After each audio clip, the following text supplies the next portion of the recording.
कौशल्या हृदय आनंदितोरा दस वदन निधनकारी दासरथी पुंडरीकाक्ष पूजितं राम रामेति मधुरं मधुराक्षरा आरुह्यं कवितां साखा वन्दे वाल्मीकिगोकुलं ध्येयं सदा परिभवभीष्टदो तेरे दास पदं शिवव्यञ्जनतं शरण्यं निर्व्याधं प्रणतकाले भवाभिभूत वन्दे महापुरुषते चरणारविन्दं वन्दे महापुरुषते चरणारविन्दम् अपने अपने घर की सबका को पीर और तुम्हारी पीर सब घर की धन धन रघुवीर। बोलो रामचंद्र भगवान की जय, वीर बजरंगबली की जय। वेद प्रतिपाद्य अखिल ब्रह्मांड नायक मर्यादा पुरुषोत्तम श्री सीता रामचंद्र जी महाराज के चरणारविंद अनुरागी हनुमंत लाल की अमोघ कृपा से आज इस भयंकर कलकाल में भी हम सारे भैया भैया एक साथ पांडाल में बैठकर भगवत चर्चा का रस स्वागत कर रहे हैं। आज दो बार परम मंगल में भगवान के नाम में सीताराम सीताराम सीताराम कर दिए जय पीर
सहयोग लेने के लिए दुर्योधन भी पहुंचा और अर्जुन महाराज भी पहुंचे।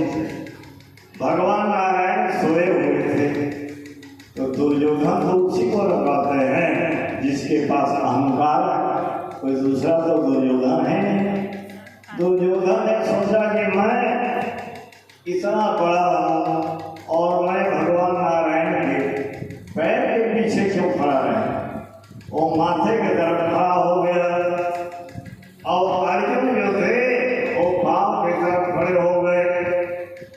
अब नारायण उठे, शहर में थे, नारायण उठे तो आप ऐसे ही प्रैक्टिकल करके आप देखें, सोचे कि यदि आप सोए हुए और उठेंगे तो जो आपका सामने होगा पहले उसी को आप देखेंगे। भगवान नारायण उठे और अर्जुन को देखे, कहा कि अर्जुन क्या समाचार है, इसलिए मेरे पास आए हो। कहा कि नारायण मैं आपसे सहयोग लेने के लिए आया हूँ, इस महाभारत के युद्ध में मेरे को आप सहयोग करें।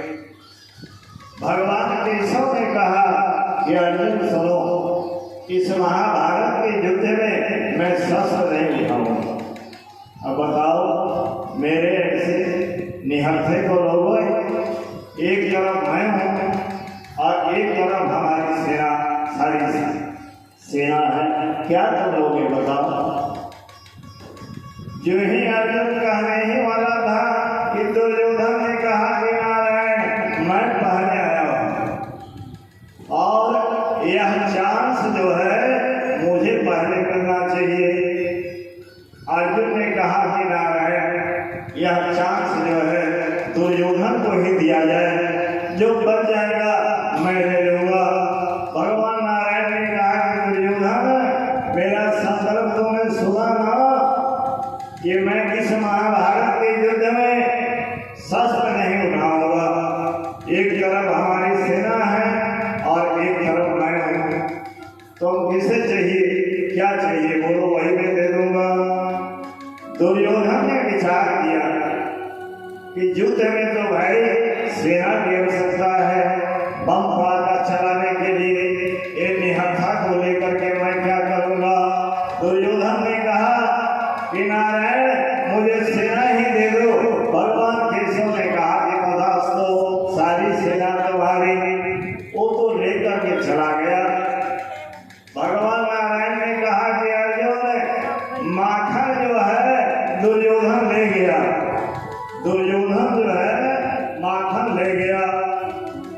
अर्जुन ने कहा कि नारायण माखन न ले गया है, माखन चोर तो यही है, इसलिए मुझे माखन चोर की ही आवश्यकता है। भगवान नारायण ने कहा कि मुझे लेकर के तुम क्या करोगे। कहा कि नारायण मैं आपको ड्राइवर बनाऊंगा, मैं आपको अपने गाड़ी रथ का ड्राइवर बनाऊंगा। नारायण आप जानते हैं ना, ड्राइवर जो होता है वो आगे वाला सीट पर बैठता है और पैसेंजर जो होता है वो पीछे वाला बैठता है। तो आप आगे रहेंगे नारायण, इस महाभारत का जितना भी तीर मेरे ऊपर चलाएगा, मेरे रथ के ऊपर चलाएगा, तो पहले आपको लगेगा, उसके बाद मेरे को लगेगा। और नारायण यदि आप महाभारत का युद्ध हारता भी है तो पहले कृष्ण हारेगा, और यदि जीतता भी है तो पहले कृष्ण जीतेगा, तब जो है अर्जुन जीतेगा। इसलिए छंद भगवान ने कहा कि जिंदगी का डोर सो हाथ दिया महलों में राखे चाहे, झोपड़ी में वास दे धन्यवाद निर्विवाद राम राम कहिए जय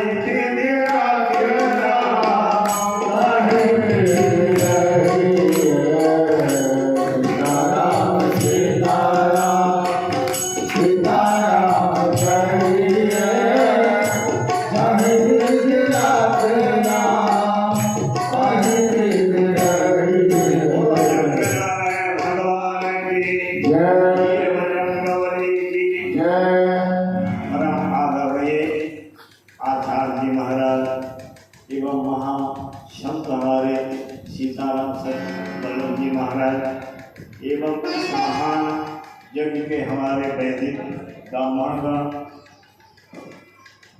इस यज्ञ के कोषाध्यक्ष, अध्यक्ष, मेंबर, सचिव, जितने सहयोगी, बुजुर्गों, नौजवान साथियों, भारत के नौनिहाल बच्चों, भक्ति शक्ति स्वरूपा माँ बहनें, आए आज के परिवेश में हम बात करें।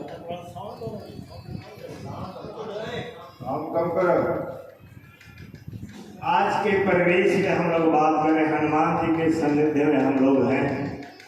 आप लोग हनुमान जी की पूजा भी बहुत सुनते हैं, नहीं? ये आप लोग का हनुमान जी सुनते नहीं सुनते, लगता है तरीका से आप पूजा नहीं करते। शास्त्रों में आप लोग हनुमान चालीसा पढ़ते हैं? वाह, जब बोलिए तो कैसे पढ़ते हैं आप? एक पद बोलिए, क्या हम बताएं उसको सुधार शास्त्रों के हिसाब से। यही तो यार गलती तो पढ़ दी, यही तो गलती पढ़ दी, यही मिक्स है। आप लोगों ने पुराणों में विद्वानों के द्वारा, शास्त्रों के द्वारा हनुमान जी की कथा सुनो होंगे कि हनुमान जी निरंतर सोए हुए रहते। लेट कर आप देख लीजिए कि आप सोए हुए हैं आचार्य। हम आपसे कुछ अपनी प्रार्थना निवेदन करने जाएं तो जब तक आपको हम जगा नहीं रहेंगे तब तक आप हमारी प्रार्थना को सुनेंगे नहीं ना सुनेंगे। तो हनुमान जी निरंतर सोए हुए रहते, निरंतर सोए हुए रहते। जब तक उनको जगा आप नहीं लेंगे तब तक हनुमान जी का जितना पूजा है आपका वृथा है, बेकार है। इतना दिनों तक आप लोगों ने हनुमान चालीसा या हनुमान जी का पाठ क्रियाकलाप जो भी आप लोगों ने किया होगा, पूर्ण लाभ तो मेरा ही होगा, लेकिन पूर्ण लाभ उसके अधिकारी आप नहीं, क्योंकि हनुमान जी सोए हुए हैं। आप रामायण काल में भी, महाभारत काल में भी और ये भागवत काल में भी आप उठा करके देखेंगे।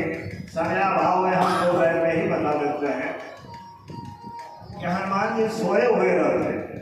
बाल अवस्था से इनको श्राप मिला हुआ है संतों का, विद्वानों का, ब्राह्मणों का, कि जब तक तेरे को कोई याद नहीं दिला देगा तब तक तो उसकी फरियाद नहीं सुनना। रामायण काल में भी याद दिलाया आपको। जामवंत जी महाराज ने कहा, रे क्षपति सोनो हनुमान,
पाठ पूजन यदि आप कर रहे हैं तो पहले इन 4 चौपाई को पहले पढ़ें, तुरंत सुनेंगे। अरे तो ऐसे देवता और देवताओं के लिए तो बाहर चाहिए। दुर्गा मैया के आप स्तुति करते हैं, मान लो कि शेर जंगल में चल जाए तो शेर आएगा तभी ना आएगी।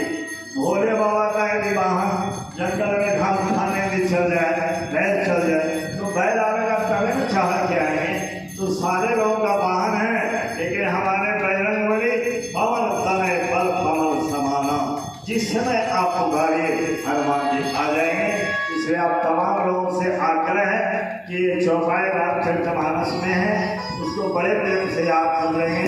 कुछ भैया लोग को याद भी होगा, पहले आप हनुमान जी को जगा लीजिए, उसके इसके बाद हनुमान जी का पूजन या हनुमान चालीसा आप करें।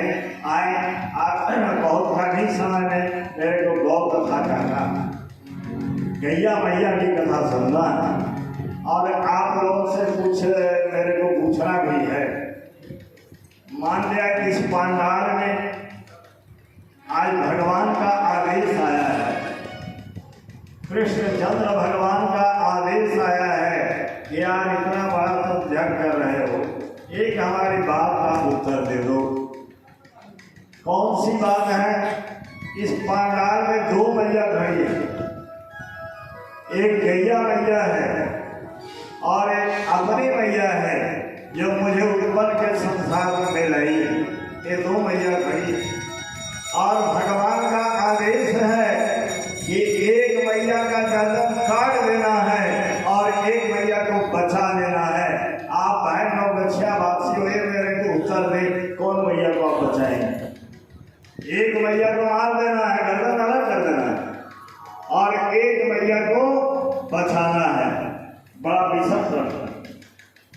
और जब हम लोग फंसते हैं तो शास्त्रों का अवलोकन करते हैं, वेद पुराणों का अवलोकन करते हैं, तो उत्तर तो हम लोग नहीं दे पाएंगे। बड़ा कलिष्ठ उत्तर है, अपनी मैया कौन मारेगा? और दो मैया यहाँ खड़ी है, एक गैया मैया है और एक अपनी मैया है। शास्त्रों का अवलोकन करने के बाद मिला इसका उत्तर। आप लोग पढ़े होंगे, सुने होंगे या पढ़ेंगे। इसी भागवत महापुराण में एक जमदग्नि ऋषि की कथा है आता है, बड़ा सुंदर कथा। वो जमदग्नि गौ के भक्त थे, गैया मैया की पूरा सेवा करते थे, भक्त थे। जब भी उनके पास कोई भी बैठे तो वो कहते थे कि हमारी गैया लाल है, आँख कजराले है, पोछ घुंघराले है, यानी गैया की ही प्रशंसा करते थे। एक दिन उनके पत्नी आई, रेणुका आई, बैठी तो रेणुका से भी यानी अपने पत्नी से भी प्रशंसा करने लग गए गैया मैया का। यारे हमारी गैया बड़ा सुंदर है, बड़ा कजराले है, थन इसके बहुत सुंदर है, दूध बहुत सुंदर देती है।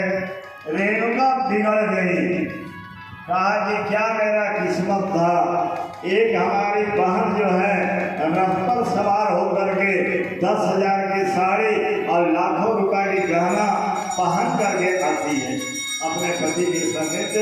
एक मैं हूँ इस तपस्वी के पास, इस योगी के पास, इस साधु के पास, इस ऋषि के पास जब भी मैं आती हूँ गौ कथा, बड़ा क्रोधित हो गई रेणुका ऋषि पत्नी और कही रेणुका कि सुनिए स्वामी, आज से गौ कथा बंद कीजिए, मेरे को अच्छा नहीं लगा। अब जमदग्नि जो थे आग बबूले हो गए, तलमराने लग गए कि गैया मैया कि अपमान की हमारी पत्नी, अरे बेटा इधर आओ। जमदग्नि के 5 पुत्र थे, बारी बारी से सारे पुत्रों को बुलाया, कहा कि बेटा, कहा कि पिताजी आदेश हो, कहा कि बेटा एक तुम्हारी मैया जो है गैया मैया के अपमान की है, इसलिए इसका गर्दन अलग कर दो। अब बताइए अपनी मैया का गर्दन कौन अलग करेगा? बड़ा बेटा तो दुम दुआ करके पीठ दिखा करके आगे बढ़ गए। एवं प्रकार जब चारों बेटा पीठ दिखा करके चले गए, अब उनके पास मात्र एक ही ऑप्शन, एक ही पुत्र बचा जिसका नाम आप लोग जानते हैं, परशुराम। छोटे बेटे को बुलाया गया, अरे परशुराम, कहा कि पिताजी आदेश हो, कहा कि तुम्हारी मैया जो है हमारी मैया गैया मैया के अपमान की है, इसलिए बेटा इसका गर्दन अलग कर दो। मेरे प्यारे बंधु, भगवान परशुराम ने 1 सेकंड भी लेट नहीं किया, खड्ग उठाया और अपने मैया का गर्दन अलग कर दिया। अब कहा कि बेटा तुम प्रणाम हो, तुम्हारे पितृ भक्ति पर मैं बहुत प्रसन्न हूँ। कहा कि पिताजी हमारी मैया का गर्दन डूब जाए और मैया ये बात न जाने कि हमारा ही बेटा ने ऐसा किया। जमदग्नि ने कहा तथास्तु। कहने का मतलब है कि अपनी मैया मर जाए कोई हर्जा नहीं है। वेद भगवान कहते हैं कि गाओ विश्व समादर, गैया मैया जो है सारे विश्व की जननी है। यदि गैया मैया नहीं होती तो जिनका जग आप कर रहे हैं और जिनका जग आप करेंगे राम और कृष्ण नहीं पैदा होते यदि गैया नहीं होती तो। महाराज जी आप लोगों ने देखा राजा दिलीप से ले लिए तो आप संभव न्यास पवित्र मानसु। गैया मैया का ही कृपा है कि भगवान राम का प्राकट्य हुआ, भगवान कृष्ण का प्राकट्य हुआ। मेरा कहने का भाव है बंधुओं, अपनी मैया मर जाए कोई हर्जा नहीं है, लेकिन गैया मैया को आपने चाहे समझा नहीं या उसके गुण को बुझा नहीं, परखा नहीं, मात्र उसे पशु आप जानते हैं, पशु समझते हैं। जानते हैं गैया मैया क्या है? आप एक मंदिर के बनाए हैं या बनवाएंगे, वहाँ एक देवताओं की स्थापना करेंगे। शंकर भगवान आ जाएंगे, हनुमान जी आ जाएंगे, जिन देवताओं, लेकिन वह गैया मैया में एक देवता नहीं 33 कोटि देवता है। एक ही मंदिर में 33 कोटि देवता है। जब समुद्र का मंथन हो रहा था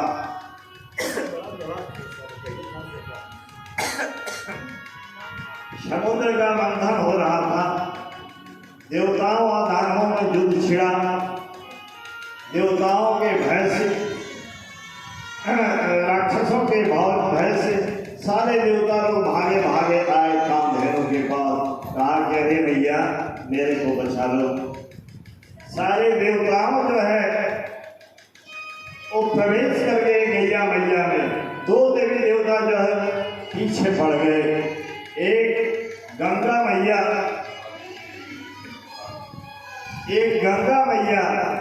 और एक लक्ष्मी मैया, दो मैया पीछे पड़ गई।